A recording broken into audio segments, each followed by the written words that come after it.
Good morning, everybody. Great to have you here on the second stage. This is the opening. This is going to be starting now here. I'll be here. I'm Antonia. I'm basically here with you the rest of the day. So, yeah, thank you for coming. Who of you is from Berlin, actually? All right. Oh, wow. Okay, that's actually like almost 50%. And the other ones from Germany? Okay, and from abroad? All right, great. Well, thank you for being here. I mean, this is the first time we're doing Freelance Unlocked, and this would not be possible without having all of you here, so thank you so much for coming. This is going to be in English. I think the stage is going to switch a bit, so just look at the schedule, see whatever interests you the most. A quick note for you. So we have these yellow posters here. On the left, one is there on the back, one is on the door. You can see the first QR is going to be the schedule for today. So just that you get an idea of who's speaking and what topics are going to be talked about. And then we have the question QR. So after every single talk, we're going to have approximately 10 to 15 minutes time to answer your questions. So whatever they might be, I will look them through and then ask the speakers directly here on stage, okay? So make sure if there's anything during the talks that you would like to learn more of, anything that has been unclear, that you can just basically submit your question through the QR, so you don't have to interrupt the speakers whilst they're talking, and we just have extra amount of time planned in for that. So, yes, please. Are those QRs unique for a group? I think so. There's one for the second stage. There's a green poster on the main stage, or in the main stage room, and there might be another one in the workshop room. So you should be able to ask all the questions according to the stage you're on, or the room you're in. The first person we're talking to is coming from abroad, Peter. He is from Budapest, actually. I hope I said that correctly. So Hungary in the house. And he is a marketer and content creator at heart, has been a freelancer for 15 years, but also works with clients and freelancers himself. So basically, he's definitely practicing what he preaches. And he has a very intriguing pizza system I have not heard of before. So this is going to be very mind-blowing, I think, for all of us, and definitely a lot to learn. So if you're, I think that's why most of you are here, freelancers, interested in how to make the most out of an on-site event, how to connect with people, and how, most of all, to generate new clients, I think Peter is your man. So thank you for being here, Peter. Welcome on stage.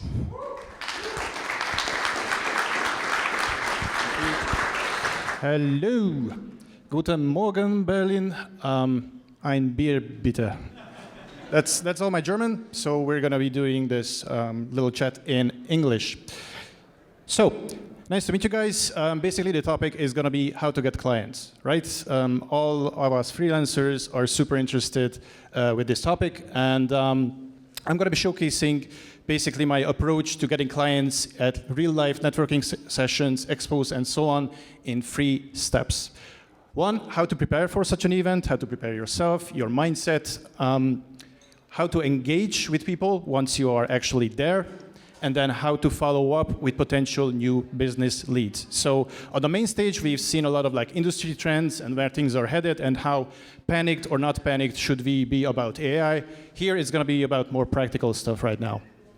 So, I'm also bringing you guys a actual case study. I usually go to expos, bigger events, and try to get some clients. And I recently went to an e-commerce expo in Budapest, and I'm going to be talking about the real results that I got from that exact networking event. So, let's talk about our problem, right? As freelancers, we always want new clients. We want the stability. We want to avoid that, feast or famine cycle. And freelancers, especially people who are just new freelancers, can struggle with lead generation. So, quick show of hands. Who is like super confident about their freelancing? Who has been doing it for like a couple of years now? Okay. Show of hands. Who is still, a little bit unsure, maybe struggling a little bit?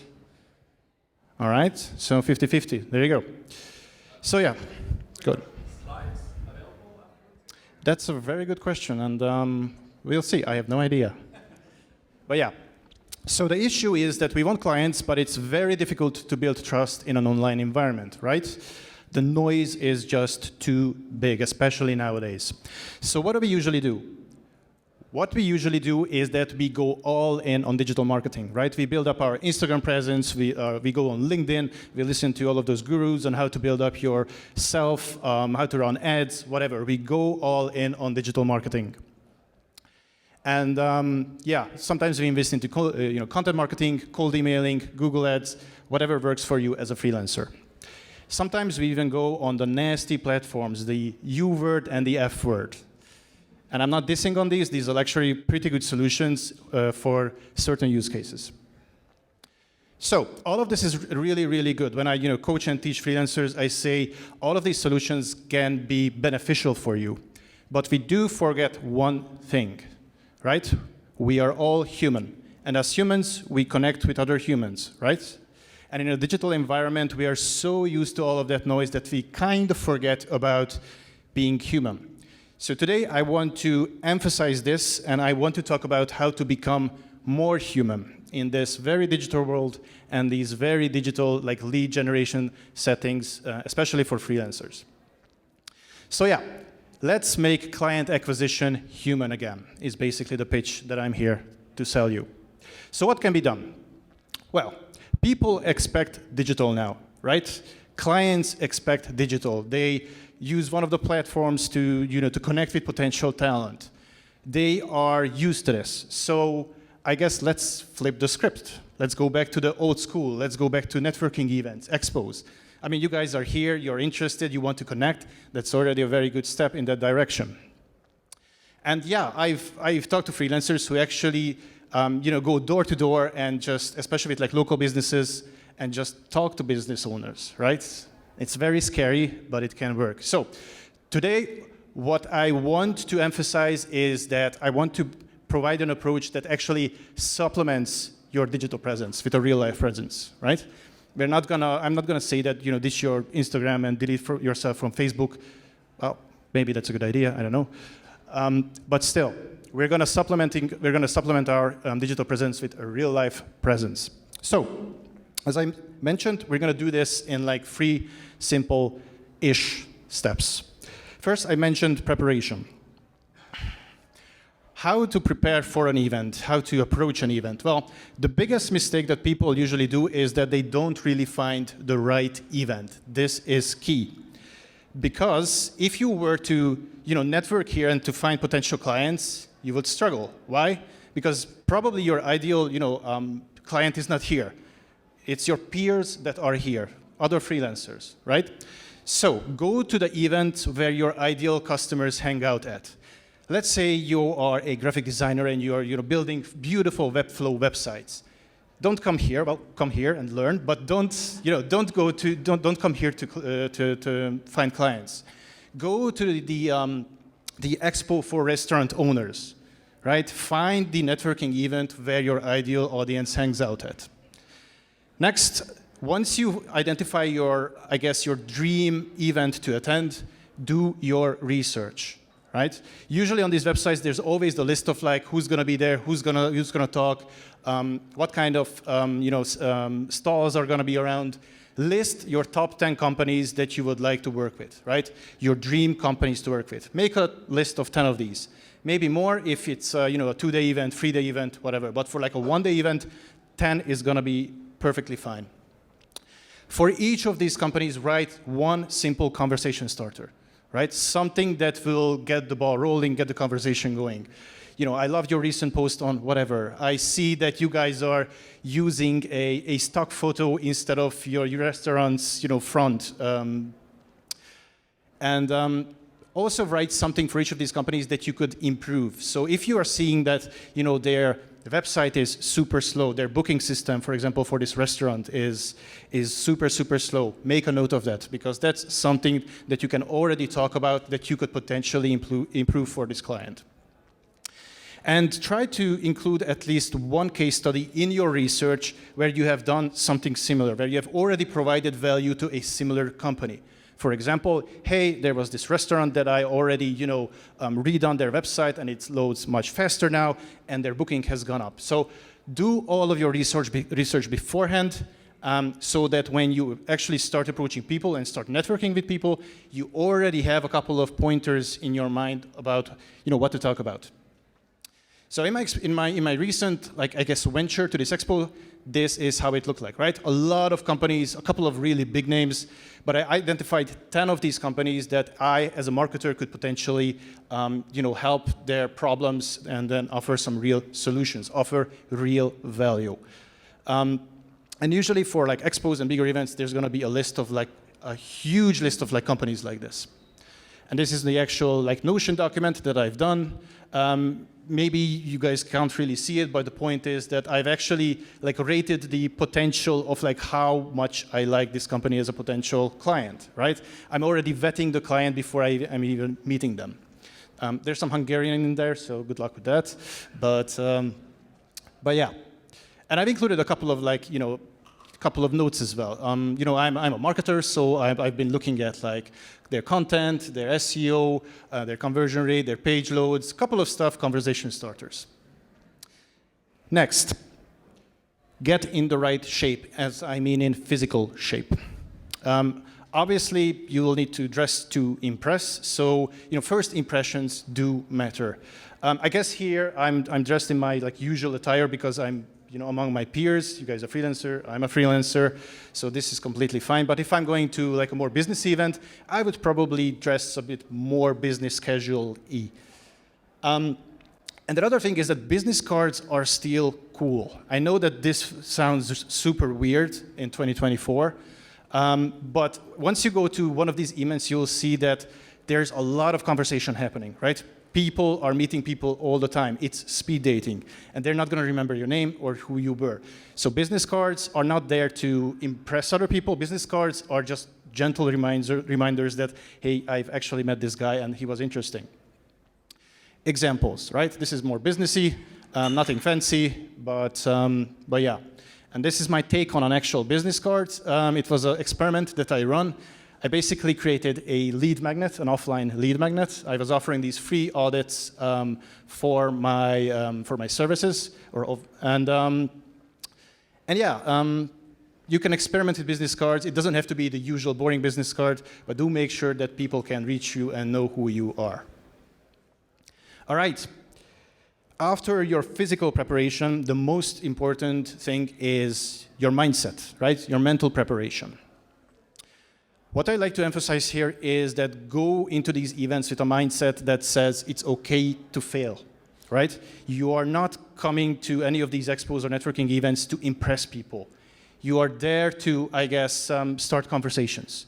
And one of the most helpful ways that can get this mindset shift going and get you in the right headspace is to set low expectations, right? Don't go to these events with the goal of like, hey, this is where my business goals should be met. This is where I should, get that particular huge client. No, because if you do that, you're gonna, I guess, raise the stakes too high, and then you will feel that it's very, very difficult to reach those goals.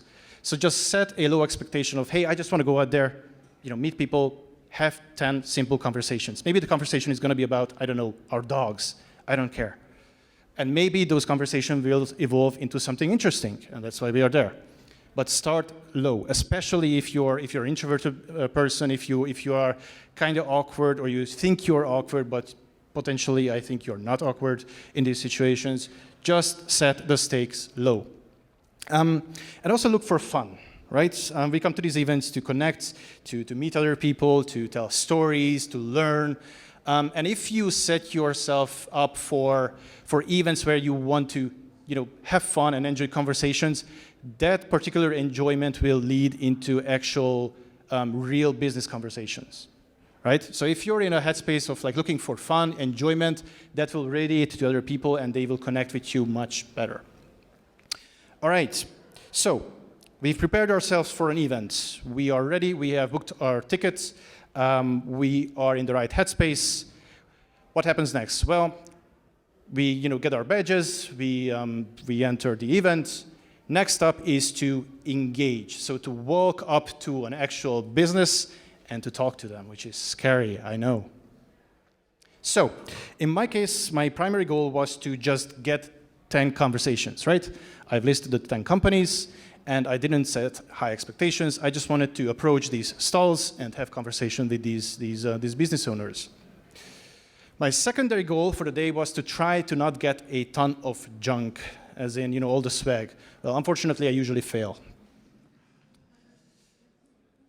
This is actually quite useful, so the joke is on me because I keep using this. So yeah, how do we approach a stand? Well, what I would suggest is if you have your list, start with the one that you, I guess, like the least in a business sense, because that's going to be your practice round, right? Your first conversation is going to be awkward. You're still, testing your messages. You're still testing how to connect with people. So treat your first one or two interactions as practice rounds. That's completely fine. The other thing is that I mentioned that business events like these are kind of like speed dating. So people aren't really interested in your backstory. You're not like a Marvel superhero. Nobody cares about your origin story. They want you to be direct. So no fluff. Start with who you are. Introduce yourself, and then talk about what kind of value you can actually offer to them. And the other thing is like with these events, these stalls, there's always going to be a couple of people around, right? And it's usually a couple of salespeople as well in those situations. So I guess what you should always try to figure out is who the decision maker is, because there's always going to be a marketing lead or someone who is actually a stakeholder around. And don't make the mistake of trying to sell to another salesperson, because that's going to get awkward real fast. I've had those conversations when I'm just trying to sell myself and he's trying to sell their services, and it's just like an endless loop of talking bullshit, basically. So yeah, try to ask around for the decision maker. All right, next up. Once we have the decision maker, how do we talk to that person? Wow. What I strongly suggest is for you guys to look into something called that is the consultative approach. If you haven't heard about it, it's basically about asking a lot of questions, right? And if you start asking questions, this will actually position you as an expert, as a consultant, because you are there to learn and you're there to solve problems for that particular potential client. And this actually brings me to another point, which is if you only talk about yourself, and you say, hey, I'm a marketer, I can do this, I can do that, I can do that. Nobody cares about that, right? People are selfish in this sense. Clients want solutions to their problems, right? They have pain points. For example, in our example, that restaurant owner, their mobile website sucks. So let's talk about that. Let's talk about those pain points and to try to steer the conversation about or ask questions about that. And this is actually usually a very good opportunity to test your other messages, right? So the messages that you have on your website about what you do, what kind of solutions you offer, this is your perfect opportunity to actually test those messages, because you very, very rarely get the opportunity to talk face-to-face with your ideal potential client. I mean, Zoom calls, Google Meet, whatever, that's good. But you pick up on a lot of different cues. In a real-life environment, you can actually see people's eyes light up when you are actually talking about that slow website load. And it's like, yeah, we actually just got a phone call yesterday, and someone's like a potential a customer was super pissed about not able to book on the. So ask a lot of questions. One thing that business owners or even managers love to do is to talk about their company and their problems. And remember this. You are not there to sell, at least initially, right? You are not there to impress almost immediately. You are there to just get the conversation started and get people to remember you the day after and the week after. That's all we want, because you're not going to make the sale at the particular event, or if you do, you're really, really good, but don't set those expectations. You're just there to get the conversation started and for the lead to remember you. Now I laid out a methodology here, but don't be too rigid about your plan, right? Embrace the randomness. Embrace different conversations. Look for fun, right? I've actually got clients at these events that weren't even in my plan. We just started to have a conversation, next to the coffee stall.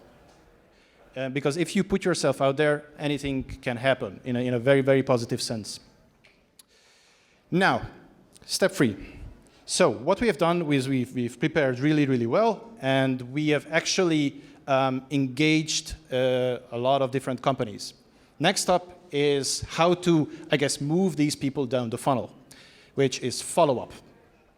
And this is where the money is, right? The day after, or even in the evening, connect on LinkedIn, write an email, even call them, right? Because you have to remind them that, hey, we actually had that super great conversation. Do you want to discuss, rebuilding your website, whatever. And the reason for that is that people are often overwhelmed after an event like this, right? They had a lot of conversations. It's very draining socially. And then the next day, these people, these marketers, decision makers, they have to go back to their businesses and catch up on emails and try to relax and try to have a personal life as well. So it's okay if they don't answer immediately. Follow up once, even twice, no worry. This is an actual follow-up conversation that I had. And I think it happened a couple of days after. And then your goal always should be to book another meeting where you can discuss those initial pain points in detail, right? And another good thing is that, as I mentioned, you talk to these ideal customers directly. So ICP, ideal customer profile. And if you feel that you have gotten something wrong, maybe you are talking to another virtual person on your website or on your social media, this is the time to adjust that profile and to incorporate those messages that you have taken down during these events. I also encourage that at the end of the day, once you finish up with your event, is to basically sit down at a cafe, at a restaurant, whatever, and take a long list of what worked and what maybe didn't work, right? Make a lot of notes about what your experience was for that day, what resonated the most. And yeah, incorporate these into your website. So, as I mentioned, I wanted to provide some real numbers because that's how you guys can see what works and what kind of expectations should you have for something similar. So this is a recent case study. This is from I guess, a month, maybe 2 months ago. So I went to this event, fairly big event, and I had my 10 conversations, right? And out of the 10 conversations, 3 or 4 were maybe not good, in the sense that they already had a very good solution for them. They had marketers, they had the whole team, or they were just planning to do something similar, but with an agency, and that's fine. 3 or 4 of these conversations are usually kind of okay, which is, the connection is, bless you, the connection is not there, but maybe they'll catch up in like 6 months. And in my experience, out of 10, like 3 of those conversations should be like really, really good, right? And that usually happens. So out of those 10 conversations, even in this case study, I landed 3 follow-up sales calls on Zoom a week after that. Now, let's talk numbers because that's what's interesting here. So this expo, the entry was fairly inexpensive. I spent 150 euros on the tickets. And if you think about it, I'm a marketer, so I think about, return on investment and all that kind of stuff, and cost per lead acquisition and all of that. I spent about 50 euros to just get a lead, which is very, very good. And for me, that is a pipeline value of 36K. So the return on my investment was really, really good. Now, there are additional, I guess, like benefits to doing this, right? It adds to your brand. You can showcase it on LinkedIn. And hey, I'm actually a real person. You can have photos of yourself on social media. And this really sets you apart from the crowd as a freelancer. Because if you are out there, people will trust you more. It will showcase that you are a real person offering real services. And yeah, building trust, as I mentioned, is the #1 difficulty for a lot of freelancers with like potential clients. And it's great for content generation. Right? Even in this example, I met another guy who is named just like me, so I'm Peter Balog, which is a very, very common name in Hungary. It's basically the John Doe or a John Smith or whatever. And there's this other guy who is also named Peter Balog, but he's much, much more famous than I am because he's on the local version of Shark Tank. And this photo that I took with my quote-unquote doppelganger went actually kind of viral. So yeah, you never know what kind of added benefits you get, even for just like simple things as content creation. All right. So I think we lost the slide here. There you go. So I guess let's talk about the return on investment. As I mentioned, what I want you guys to, I guess, consider is supplementing your digital presence with like offline presences. Like I teach and coach a lot of freelancers, and I guess what I experience is that all of these different lead generation methods can work. It depends on your business, right? So again, if you are a Webflow developer, even TikTok can work for you, or even cold emailing, or job boards. Maybe not job boards, but it really depends on like what kind of a business you have. Or if you're a wedding photographer, then you probably want to go on Instagram. So there are like more natural fits. But I would suggest that having these kind of approaches is, these more offline approaches is a very good supplement to all of those different channels. What I usually suggest for freelancers is to just focus on 1 or 2 lead generation channels. So be really good on Instagram and maybe, be okay with your content. Maybe, be present on 1 or 2 of these platforms or one of these providers, and supplement that with the presence on, again, TikTok. And I suggest to do the same with these kind of networking events. I think it's a fun goal to have if you set a smallish goal of like attending 1 or 2 events, just like the one I mentioned in an example, every year, because it allows you to actually connect with your ideal customers. So yeah, that's that, and I guess we will head down to questions now. Chris.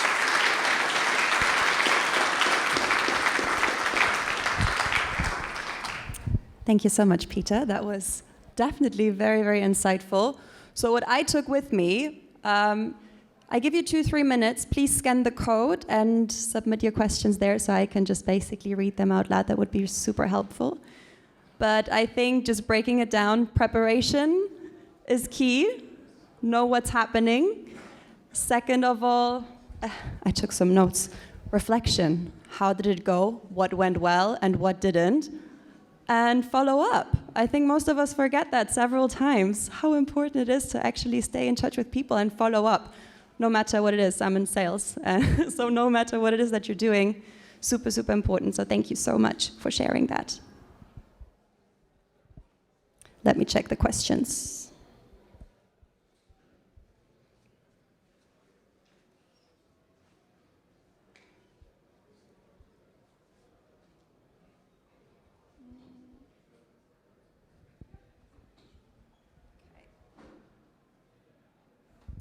So, somebody asks how to find the right events. I think you already narrowed that down a bit, but maybe you could go a bit more into detail here.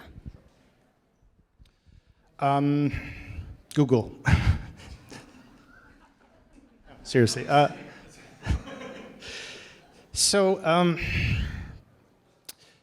You can go on a lot of like different platforms, meetup.com, Eventbrite. You can do a lot of research there. I found some really good ones there. Facebook can be surprisingly good. And if there's like a local business chapter where the local chamber of commerce, they usually put out events, smallish events, but like speed networking events that can be a really good fit.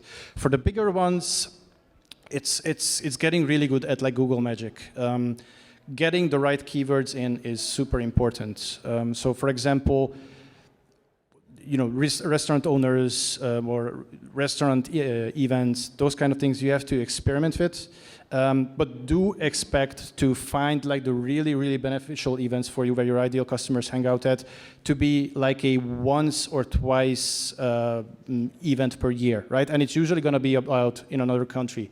So if that event is, in London, don't be afraid to go there, because if you see a lot of people hanging out there, a lot of potential customers hanging out there, I think it's worth the investment. And worst case scenario, you had a fun trip to London, right? Thank you. Next question.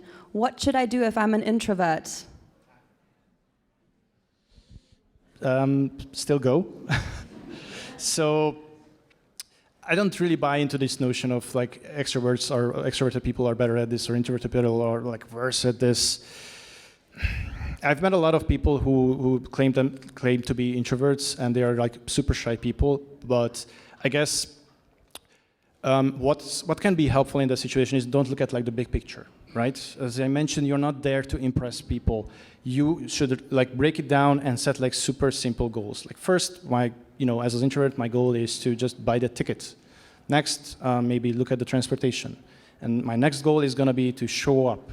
And then try to identify like one people to first talk to and just slowly build up your confidence. And then I think the pieces will slowly fall into place and you will get those small early victories that will keep building up your confidence and then you can just roll with it. So I guess a lot of people like mistakenly think that this is about introvert and extrovert. I think it's about control. You feel that you should be in control of all of those situations, but in reality, you really shouldn't.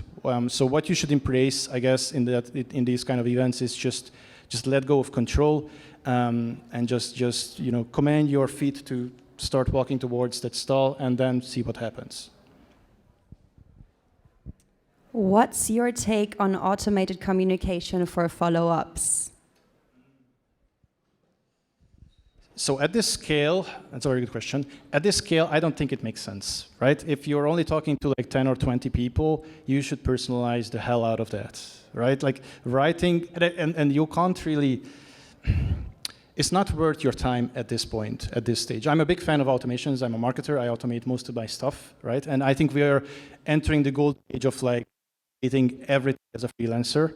But in these particular situations, when I try to emphasize that we should be all human, if you had a really good conversation about, connected about your dogs, and then steered it towards, selling stuff, I guess you can automate that, but it will take the soul out of it. And I think we are still at that point with all of these generative AI content where people can still sense if the soul is in there, if the message was written by a person.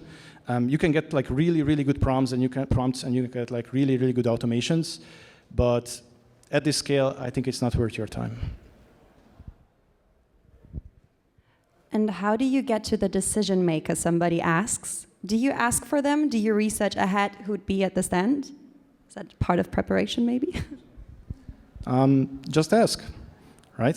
That's the dumbest thing that you can do. But like people underestimate the value of just asking your question. Like you don't have to have this like very immense tactic of like, oh, actually I'm gonna research them on LinkedIn and I'm gonna see who's gonna be there and if I'm gonna check their Instagram if they have bought the ticket and they're already in Barcelona for the event. Like no, just go there and like, hey, I'm a marketer and I work with companies like yours. Is there another marketer around here? Is your company's founder? Anybody here? And surprisingly, the answer, like in my experience, 4 out of 5 times is, oh yeah, there's Laura. Talk to Laura. And that's it. And the fifth is usually just, oh no, it's just me, and that's it. And that's completely fine. Okay, so also not to overthink it and just ask. After a meeting at an event, how often do you follow up without being a pain in the ass? Yeah. So if you listen to most of the marketing gurus, they'll say just bombard people with cold emails and follow up 3 times. I suggest I'm a little bit more conservative in that. For me, the sweet spot is 2, and what I usually do is just follow up, maybe the day after. That's going to be the first one, and then follow up maybe a week after. And if I have radio silence after that, they're probably not interested. I try to follow up, after a month. But if they are not saying anything, if they're not saying, yeah, we're super busy now, but Peter, get back to us in like 2 months, then it's usually a lost lead. But if you feel that the conversation was going really, really well in person, and if they are not following up, maybe the other person was a really good actor, but maybe the channel that you are trying to do your outreach or follow up on, so maybe they don't check their LinkedIn. So try the email as well. And that's why I said, if the conversation was going really, really well, don't be shy and just maybe call them.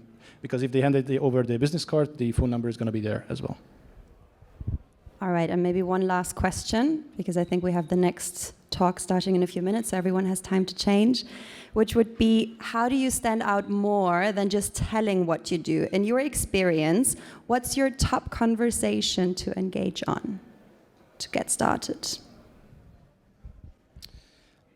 The more random the conversation starter, the better. The example I brought, which is, I just recently did the same thing on this case study, and I found that one of these companies were using a very well-known stock photo, right? So if you search on Pexels or Unsplash for person doing business and something like this, it's like the top picture. And I was like, hey, I know that photo, and they were like, yeah, busted. And then we just got started. So something that is, I guess, don't start with something that is too businessy. Start something that is more fun, something that is more random. Hopefully that's a good idea, or a good advice. I think that's pretty good. So people can find you where if they want to ask all of their questions? Email, LinkedIn. Fantastic. Pleasure having you here. Thank you so much, Peter.